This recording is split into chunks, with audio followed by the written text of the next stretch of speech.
Did you know that over 75% of Canada's auto exports go directly to the United States?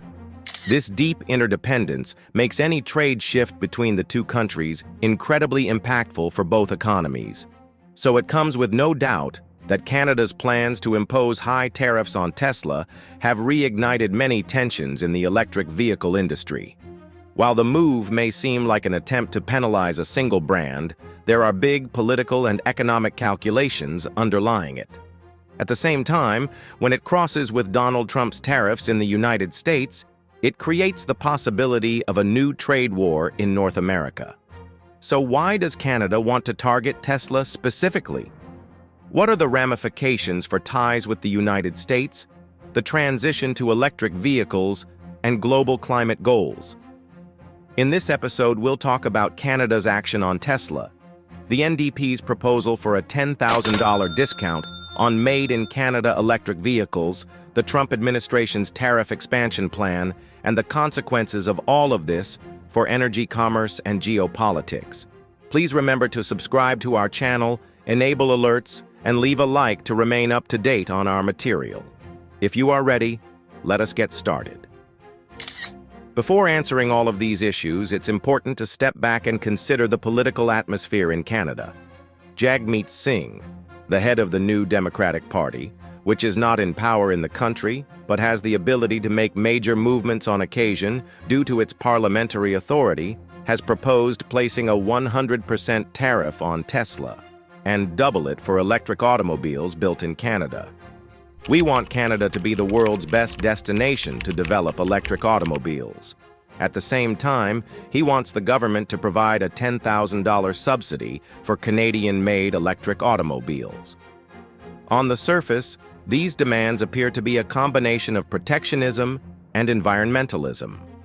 Canada has always been reluctant to employ tariffs to preserve its economy and workers, but domestic political factors may shift. The NDP contends that in order to accomplish its environmental goals, Canada must grab a bigger part of the renewable energy revolution.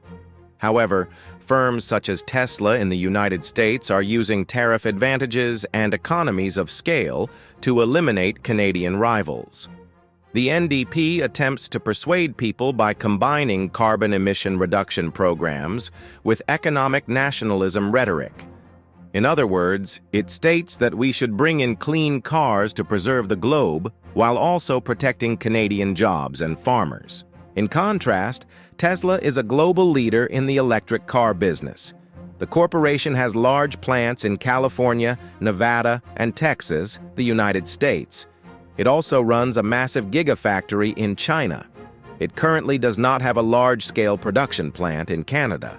If the NDP's plan is approved and a 100% tariff is imposed on Tesla, Tesla's selling prices in Canada would rise dramatically.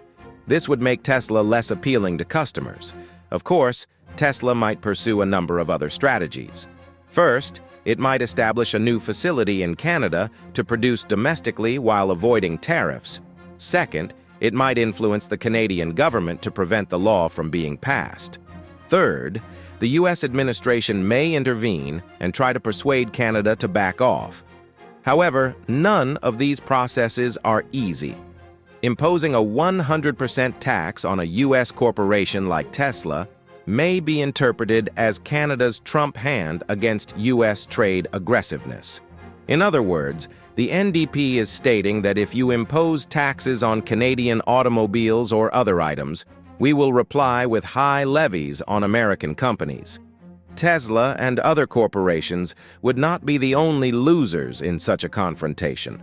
The automotive supply chain in North America is extremely complicated and interwoven. Parts are sent back and forth between the United States and Canada. If the two nations begin to impose heavy tariffs on each other, manufacturing costs will rise, investment will stagnate, and consumer prices will rise. This might delay the rate of electric car uptake. Just as the world is attempting to shift away from fossil fuels, such protectionist measures may cause market volatility and undermine the energy transition. On the other side, Canada aspires to be a strategic player in the energy transition. It possesses abundant mineral resources, the potential to extract lithium and other rare metals, and clean hydropower supplies. A Canadian government that wishes to address the raw material demands of the electric car sector from domestic sources may force global businesses such as Tesla to invest in the nation. It is attempting to grow the business by producing batteries with government subsidies, Canadian labor, and Canadian corporations. As a result, the reality that global behemoths like Tesla are profiting handsomely while doing nothing to help the Canadian ecology is driving political discussion. On the other side, China is one of the story's unsung heroes. Tesla operates a significant production site in China.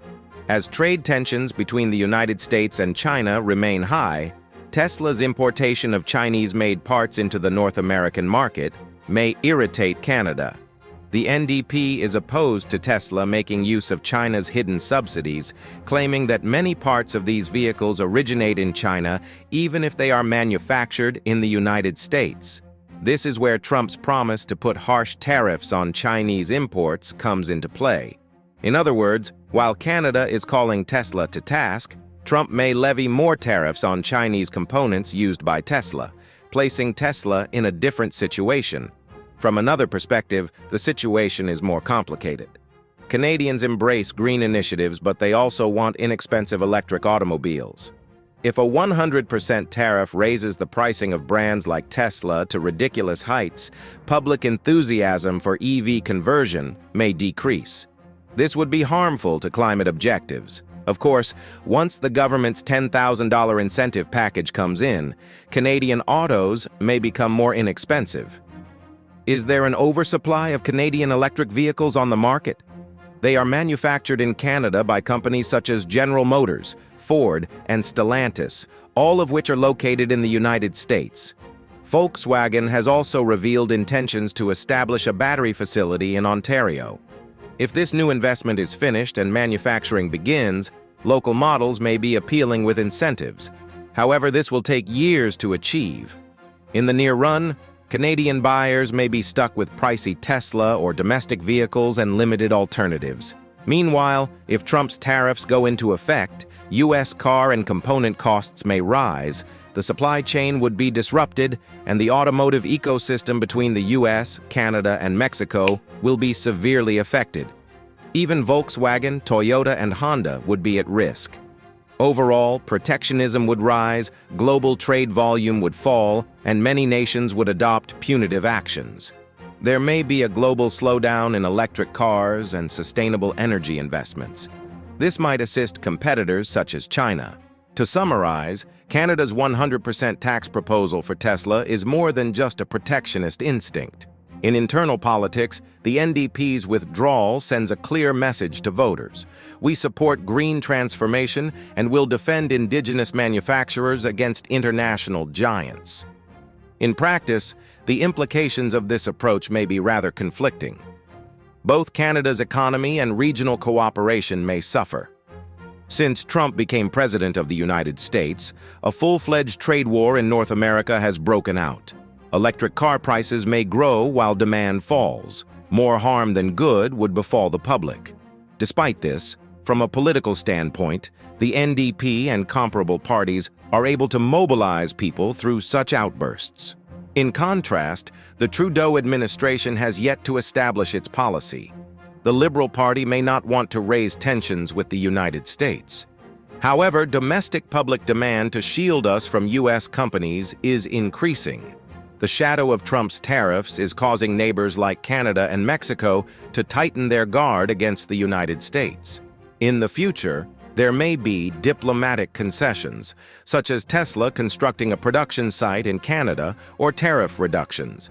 Even then, the Trump reality will be in play, and it is unclear what rules will be implemented in the United States regarding Tesla. In terms of the global economy, when protectionist inclinations rise, global supply networks weaken and consumers suffer. The nature of the electric car revolution will be partly determined by how governments implement tariffs and incentives. If Canada executes this tax idea, Tesla's Canadian market may fall dramatically. Perhaps Elon Musk will establish a new factory, Perhaps business discussions will result in a reduced tax rate. Currently, there is a lot of uncertainty. In any event, Canada's aggressive position against Tesla indicates that trade tensions in North America will worsen in the coming months. So what are your thoughts on this? Is the 100% tax move the appropriate one? Is this a technique that will upset the electric vehicle market? What type of image will emerge when Trump's tariffs are paired with other countries' retaliation? We'd appreciate it if you could share in the comments. Thank you for watching us. For more of our material, please subscribe to our channel, enable alerts, and leave a like.